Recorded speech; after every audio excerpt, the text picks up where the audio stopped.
Hello students, ધોરણ 7 વિષય computer.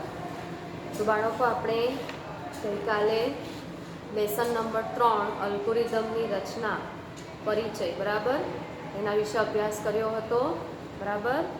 અને એમાં આપણે પ્રોગ્રામ એટલે શું, ત્યારબાદ અલ્ગોરિધમ એટલે શું તે આપણે શીખ્યા હતા બરાબર. તો બાળકો, આપણે આગળ વધીશું. હવે પેજ નંબર છે 86 બરાબર. હવે કાલે જે આપણે એક્ઝામ્પલ જોયો હતો બાળકો, કે તમારી ટેલિફોન ડાયરીમાંથી કિરણનો ટેલિફોન નંબર શોધવા માટેનો અલ્ગોરિધમ બરાબર. તો અલ્ગોરિધમ તો આપણે લખ્યો જ હતો. હવે આપણે આ અલ્ગોરિધમનો ફ્લોચાર્ટ દોરીશું બરાબર છે બાળકો. તો તમારે ધ્યાનથી જોવાનું રહેશે કે ફ્લોચાર્ટમાં આપણે કયા કયા સિમ્બોલનો ઉપયોગ કરીએ છીએ બરાબર. તો હવે આપણે ફ્લોચાર્ટ માટે બાળકો શરૂઆતમાં બિગિન બરાબર. બિગિન એટલે કે અહીંયાથી આપણી પ્રોસેસ સ્ટાર્ટ થાય છે બરાબર. તે ફ્લોચાર્ટ દ્વારા દર્શાવવામાં આવે છે. હવે આપણે કિરણનો નંબર શોધવાનો છે, એને આપણે ફ્લોચાર્ટમાં દર્શાવવાનું છે બરાબર છે. એટલે આપણે શું કરીએ છીએ, સર્ચ ધ ડાયરી બરાબર. આપણે ડાયરીમાંથી શોધીએ છીએ એટલે કે સર્ચ ધ ડાયરી બરાબર છે. હવે આપણે ડાયરીમાંથી શોધવાનું છે. હવે બીજું સ્ટેપ આપણું કયું રહેશે કે ફાઇન્ડ કિરણ બરાબર. હવે આ આપણું કન્ડિશન ચેકિંગ છે. આપણે અહીંયા ક્વેશ્ચન માર્ક છે કે ફાઇન્ડ કિરણ બરાબર. એટલે કે કિરણનો નંબર મળે ત્યાં સુધી આપણે આપણું સર્ચિંગ ચાલુ રાખવાનું છે બરાબર ને. આપણે શોધવાનું ચાલુ રાખીશું. પહેલાં કે અક્ષરથી સ્ટાર્ટ થતા બધા 5 નંબર પર આપણે પહોંચીશું. ત્યારબાદ કે આઈ, પછી કે આઈ આર, કે આઈ આર એ અને પછી છેલ્લે કિરણ. એટલે આ રીતે આપણે સર્ચિંગ કરીએ છીએ બરાબર. એટલે ફાઇન્ડ કિરણ, અહીંયા આવશે યસ બરાબર. એના 2 ઓપ્શન હશે, યસ ઓર નો બરાબર છે. જો આપણને કિરણ સુધી આપણે પહોંચી ગયા, કિરણનો નંબર મળી ગયો બરાબર, તો આપણે શું કરીશું બાળકો, નોટ ધ ટેલિફોન નંબર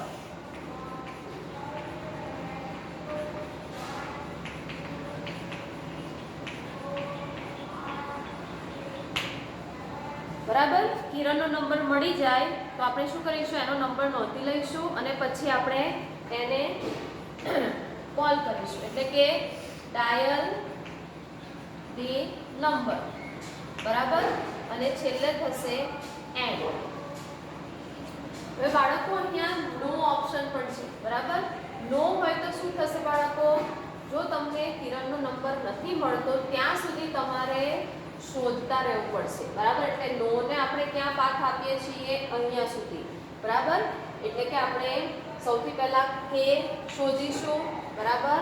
પછી આપણે પાછા અહીંયા જઈશું, પછી આઈ, પાછા આપણે કન્ટિન્યુ કરીશું આર, ઓકે, અગેન એ અને છેલ્લે એન. એટલે જ્યાં સુધી કિરણનું નામ આપણને નહીં મળે ટેલિફોનની ડાયરીમાં ત્યાં સુધી આપણે શોધવાનું કન્ટિન્યુ કરીશું. એટલે આપણે અહીંયા આ રીતે એરો દ્વારા પાથ દર્શાવેલો છે બરાબર છે બાળકો. એટલે આ જે છે તેને લૂપિંગ કહેવામાં આવે છે. એકની એક ક્રિયા વારંવાર આપણે રિપીટ કરીએ છીએ તેને લૂપિંગ કહેવાય બરાબર. તો અહીંયા તમારું કન્ડિશન ચેકિંગ થાય છે. આ ડાયમંડ શેપ છે જેમાં કન્ડિશન ચેકિંગ થાય છે. અને બાળકો, યસ હોય તો ટેલિફોન નંબર તમારે નોંધી લેવાનો છે અને ડાયલ ધી નંબર એટલે ડાયલ નંબર કરી લેશો એટલે કિરણ સાથે તમારી જે વાતચીત છે તે થઈ શકશે. અને અહીંયા એન્ડ ઓફ ધી પ્રોસેસ એટલે કે તમારી પ્રોસેસ અહીંયા એન્ડ થાય છે બરાબર. એટલે આ રીતે તમારે આકૃતિ દ્વારા ફ્લોચાર્ટને દર્શાવવાનો છે. આને ફ્લોચાર્ટ કહેવામાં આવે છે બાળકો. ઓકે. તો બાળકો, સમસ્યાનો ઉકેલ માટે અથવા નિર્ણય કરતી સમગ્ર પ્રક્રિયાને વાંચવા કરતાં આવી આકૃતિને સમજવી વધારે સરળ પડે છે. જો આપણે કોઈ પણ એક પ્રોબ્લેમ હોય અને ખૂબ લાંબો આપણે તેના કાર્યનું વર્ણન કરીએ તો વાંચવાનું કંટાળાજનક બની જાય, લેન્ધી બની જાય અને ટાઈમ કન્ઝ્યુમિંગ એટલે કે વધારે સમય પણ લાગે. એના કરતાં જો આકૃતિની જેમ આપણે દર્શાવીશું બરાબર, તો આપણને સમજતા ખૂબ જ સરળતા રહેશે. આપણે સરળતાથી તેને સમજી શકીશું, સરળતાથી દોરી શકીશું. બરાબર. તો આ જે આકૃતિ છે તેને ફ્લોચાર્ટ કહેવામાં આવે છે. ઓકે બાળકો, શું કહેવાય? ફ્લોચાર્ટ. બરાબર છે. હવે બાળકો તમારે ફ્લોચાર્ટની વ્યાખ્યા તમારી CW ની બુકમાં લખવાની રહેશે. બરાબર. કે પ્રમાણભૂત પ્રતીકોનો ઉપયોગ કરીને પ્રક્રિયા સમજાવતી આકૃતિને અથવા તો આલેખીય રજૂઆતને ફ્લોચાર્ટ કહેવામાં આવે છે. ઓકે બાળકો, ફ્લોચાર્ટ એટલે શું? તો પ્રમાણભૂત પ્રતીકોનો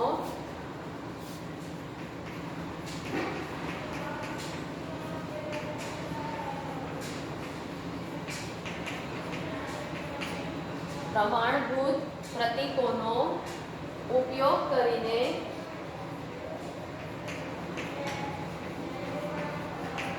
બરાબર છે. પ્રમાણભૂત પ્રતીકોનો ઉપયોગ કરીને પ્રક્રિયા સમજાવતી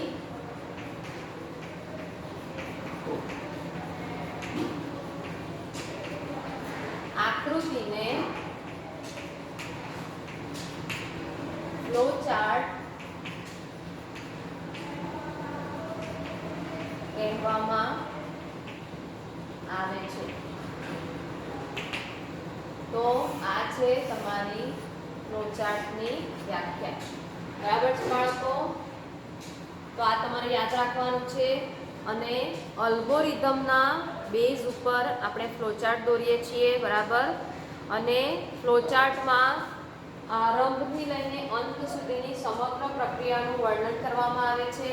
બરાબર. શરૂઆતમાં શું થાય છે, આપણે કયા વેરિયેબલ ઇનપુટમાં લઈશું, બરાબર, કઈ પ્રોસેસ કરીશું, ક્યાં આપણે કન્ડિશન ચેકિંગ કરીશું, બરાબર, અને આપણે ક્યાં આઉટપુટ કરાવીશું, એ બધું જ આપણી ફ્લોચાર્ટની પ્રક્રિયામાં દર્શાવવામાં આવશે. બરાબર છે. એટલે જે ફ્લોચાર્ટ હોય છે તેમાં ઇનપુટ, પાથ, પ્રક્રિયા તથા નિર્ણયના તબક્કા અને છેલ્લે આઉટપુટ, આ બધું જ દર્શાવવામાં આવે છે. બરાબર છે બાળકો? તો હવે આપણે ફ્લોચાર્ટમાં ઉપયોગમાં લેવાતા પ્રતીકો વિશે સમજીશું. આપણે આ એક ફ્લોચાર્ટ દોરેલો છે. હવે અમુક બાળકોને પ્રશ્ન થતો હશે કે આ જે આકાર લીધા છે, બરાબર, સિમ્બોલ જે લીધા છે તે શું છે? તો આપણે પહેલા સમજી લઈએ કે કયા કયા પ્રતીકોનો આપણે ઉપયોગ કરીશું, એટલે તમને ખ્યાલ આવશે. અને બીજી વાર તમે જ્યારે કોઈ પણ એક્ઝામ્પલ છે તેને સોલ્વ કરશો ત્યારે તમને ખબર પડશે કે આપણે ક્યાં ટર્મિનલ લઈશું, ક્યાં આપણે ડાયમંડ શેપ લઈશું, કયો આકાર ક્યાં લેવાનો છે તે તમને ખબર પડશે. બરાબર બાળકો? એટલે સૌપ્રથમ તમારે આ ફ્લોચાર્ટ તમારી CW ની બુકમાં દોરવાનો રહેશે. ઓકે બાળકો, તમારો ફ્લોચાર્ટ CW ની બુકમાં દોરી લેશો.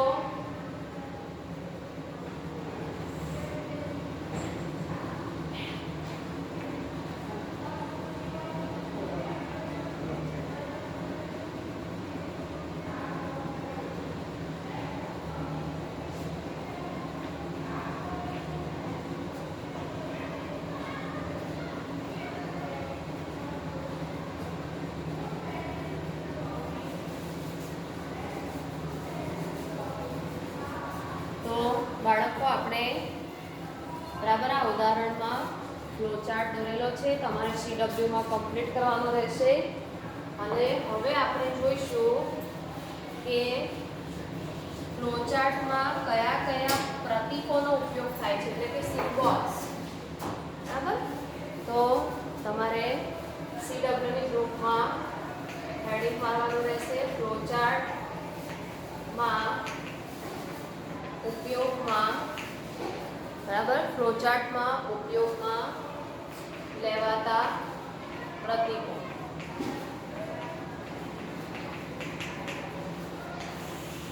કયા કયા પ્રતીકોનો આપણે ઉપયોગ કરીશું એ હવે આપણે જોઈ લઈએ. બરાબર.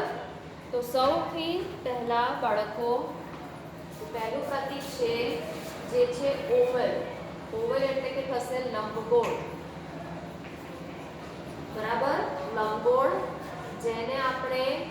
ટર્મિનલ કહીશું. બરાબર છે બાળકો, જેને શું કહેવામાં આવે છે? ટર્મિનલ. અને જેમાં આપણે બિગિન અને એન્ડ, હમણાં આપણે ફ્લોચાર્ટ જે દોર્યો હતો તેમાં તમે જોયું હશે બિગિન ટર્મિનલ અને એન્ડ ટર્મિનલ. બરાબર છે. બિગિન નો અર્થ એ થાય છે કે તમારી પ્રક્રિયા શરૂ થાય છે. એન્ડ એટલે કે પ્રક્રિયાનો અંત થાય છે. બરાબર, એટલે આને શું કહેવાય? ટર્મિનલ. બરાબર, આ બધા શબ્દો યાદ રાખવાના છે.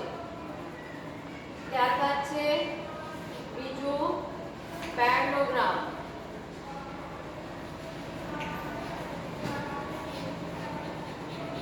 બરાબર છે બાળકો, પેરેલોગ્રામ એટલે કે સમાંતર ભુજ ચતુષ્કોણ.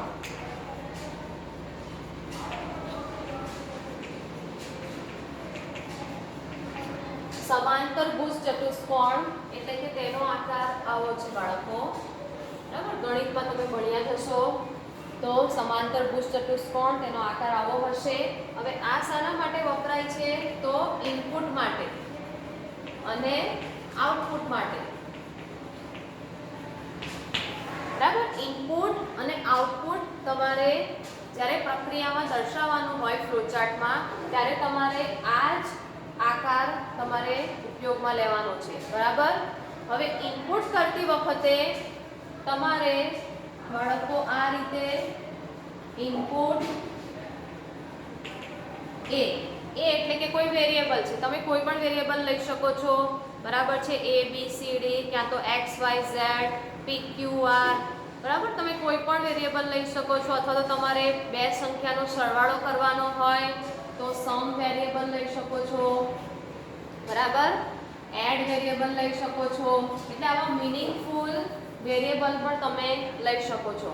એટલે કે જે વેરિયેબલનું આપણે ઇનપુટ કરીએ છીએ, ઇનપુટ એટલે કે કમ્પ્યુટરમાં ડેટા દાખલ કરવા. બરાબર, તો ઇનપુટ કરતી વખતે તમારે પેરેલોગ્રામ એટલે કે સમાંતર ભુજ ચતુષ્કોણનો ઉપયોગ કરવાનો રહેશે. ઓકે, હવે આઉટપુટ. તો આઉટપુટ કરવા માટે બાળકો પ્રિન્ટ શબ્દનો ઉપયોગ થાય છે. યાદ રાખજો, પ્રિન્ટ તમારે લખવાનું રહેશે અને ત્યારબાદ તમે જે વેલ્યુ પ્રિન્ટ કરાવો છો, જેમ કે એડ, તો પ્રિન્ટ એડ એ રીતે તમારે લખવાનું રહેશે. અને ફ્લોચાર્ટમાં જ્યારે પણ તમે કોઈ પણ પ્રક્રિયા દર્શાવો તો તે તમારે ઇંગ્લિશમાં જ લખવાની રહેશે. બરાબર છે બાળકો, જ્યારે પણ તમે કોઈ પણ ફ્લોચાર્ટ દોરો છો તો તમારે જે પ્રક્રિયા લખો છો તો તે તમારે ઇંગ્લિશમાં જ લખવાનું રહેશે. બરાબર, તો આ રીતે તમે પેરેલોગ્રામનો ઉપયોગ કરો છો ઇનપુટ અને આઉટપુટ માટે. ઓકે, ત્યારબાદ ત્રીજું જે છે તે છે રેક્ટેંગલ એટલે કે લંબચોરસ. બરાબર બાળકો, ત્રીજું જે છે એ છે લંબચોરસ. ઓકે, હવે લંબચોરસનો ઉપયોગ શેના માટે થાય છે? તો પ્રોસેસ એટલે કે પ્રક્રિયા દર્શાવવા. તમારે કોઈ પ્રક્રિયા દર્શાવવી હોય એટલે કે પ્રોસેસ દર્શાવવી હોય તો લંબચોરસનો ઉપયોગ કરી શકો છો. બરાબર, જેમ કે C = A + B. આ એક પ્રક્રિયા થઈ. અહીંયા આપણે શું કરીએ છીએ? A અને B નો સરવાળો એટલે કે એક પ્રક્રિયા થઈ, કેલ્ક્યુલેશન ગણતરી થઈ. બરાબર, એટલે આપણે તેને રેક્ટેંગ્યુલરમાં દર્શાવીશું. ઓકે, એટલે લંબચોરસ તમારે પ્રક્રિયા દર્શાવવા માટે ઉપયોગ કરવાનો રહેશે. બરાબર છે બાળકો, તમારે મારી સાથે આ રીતે જે પ્રતીકો છે તે CW ની નોટમાં લખવાના રહેશે. ઓકે, તમે લખી લેશો બાળકો.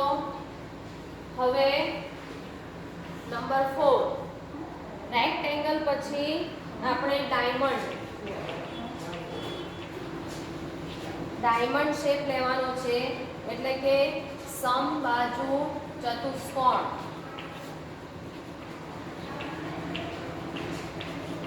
બરાબર, હવે જે ડાયમંડ શેપ હોય છે તો આ આકાર તમારે ક્યારે ઉપયોગમાં લેવાનો હોય છે બાળકો? તો આ આકાર તમારે કન્ડિશન ચેકિંગ માટે હોય છે, એટલે અહીંયા તમારે કન્ડિશન લખવાની રહેશે અને ક્વેશ્ચન માર્ક. કન્ડિશન ચેકિંગ એટલે કે નિર્ણય, તમારે જે નિર્ણય લેવાનો હોય છે, કોઈ પ્રક્રિયામાં તમારે ડિસિઝન લેવાનું હોય છે, બરાબર? તો એ ડિસિઝન એટલે કે નિર્ણય લેવા માટે ડાયમંડ શેપ વાપરવાનો છે તમારે, જેમાં ઓપ્શન યસ કે નો એવું આવી શકે.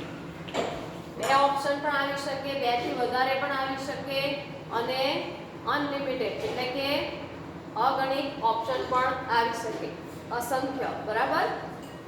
એટલે આ રીતે બાળકો તમારે ડાયમંડ શેપનો ઉપયોગ કરવાનો રહેશે. જેમ કે ફોર એક્ઝામ્પલ આપણે a is greater than b question mark, a b કરતા મોટો છે એવું ચેક કરાવવું છે, તો આપણે આ રીતના લખીશું, બરાબર? a is greater than b. હવે તેના ઓપ્શનમાં યસ ક્યાં તો નો, બરાબર? એટલે આ રીતે તમે તેનો ઉપયોગ કરી શકો છો. ઓકે બાળકો, તો આ રીતે તમે પ્રતીકોનો ઉપયોગ કરી શકો છો. હવે છેલ્લું જે પ્રતીક છે એ છે એરો.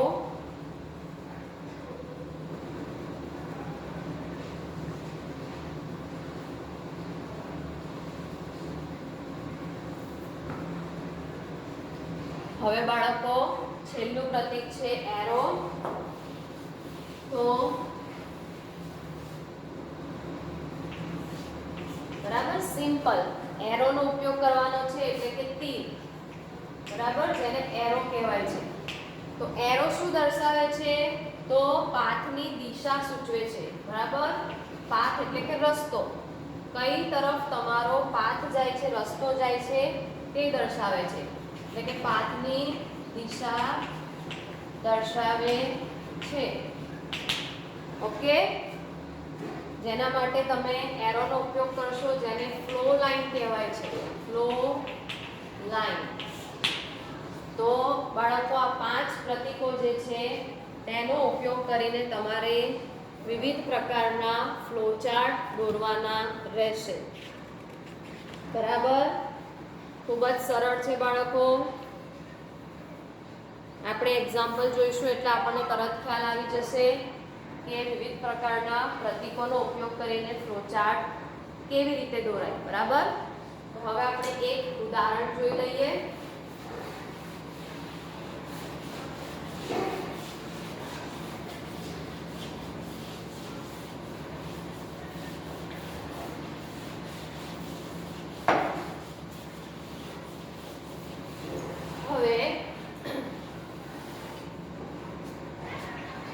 પહેલું એક્ઝામ્પલ કે બે સંખ્યાનો સરવાળો શોધવા, બરાબર છે?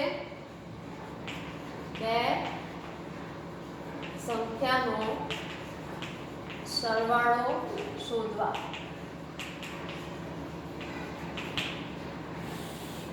તો બાળકો આ છે તમારો પ્રોબ્લેમ, બરાબર? એટલે કે આ સમસ્યાનો ઉકેલ તમારે કરવાનો છે.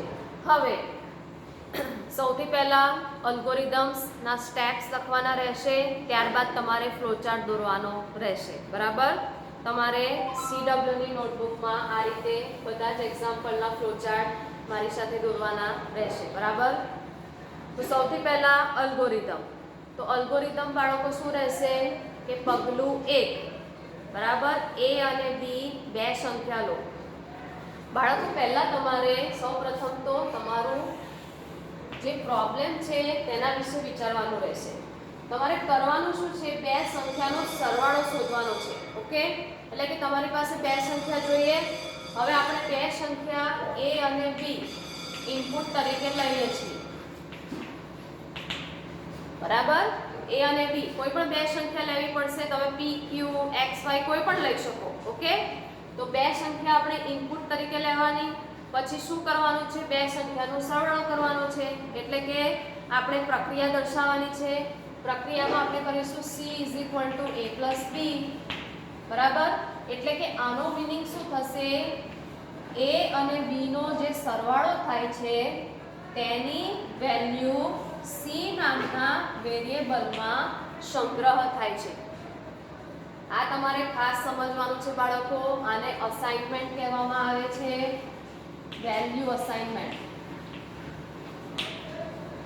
બરાબર, કમ્પ્યુટરની ભાષામાં અને વેલ્યુ અસાઇનમેન્ટ કહેવામાં આવે છે. એટલે કે આપણે શું કરીએ છીએ, જમણીથી ડાબી તરફ જઈએ છીએ. એ ધ્યાન રાખજો.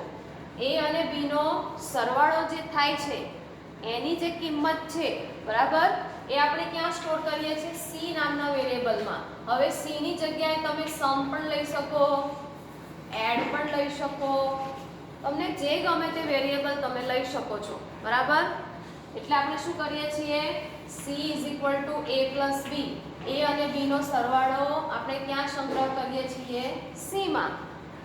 બરાબર, ઉદાહરણ તરીકે જો આપણી પાસે a = 5 હોય, b = 4 હોય, ઓકે, તો c બરાબર શું થશે, a + b = 5 + 4 = શું આવશે, 9. બરાબર, એટલે તમારું આઉટપુટ શું મળશે બાળકો, 9, જે તમારે પ્રિન્ટ કરાવવાનું રહેશે. બરાબર, એટલે દરેક ઉદાહરણમાં આ રીતે તમારે વિચારવાનું છે અને પછી તમારે સ્ટેપ લખવાના છે અને પછી ફ્લોચાર્ટ દોરવાનો રહેશે. ડાયરેક્ટ તમે ફ્લોચાર્ટ ન દોરી શકો. તમારે પહેલાં વિચારવું પડે કે ઇનપુટમાં કયા વેરિયેબલ લઈશું, કઈ પ્રોસેસ થશે અને આઉટપુટમાં શું પ્રિન્ટ કરાવીશું. બરાબર, તો હવે આપણે ફ્લોચાર્ટ દોરીશું બાળકો.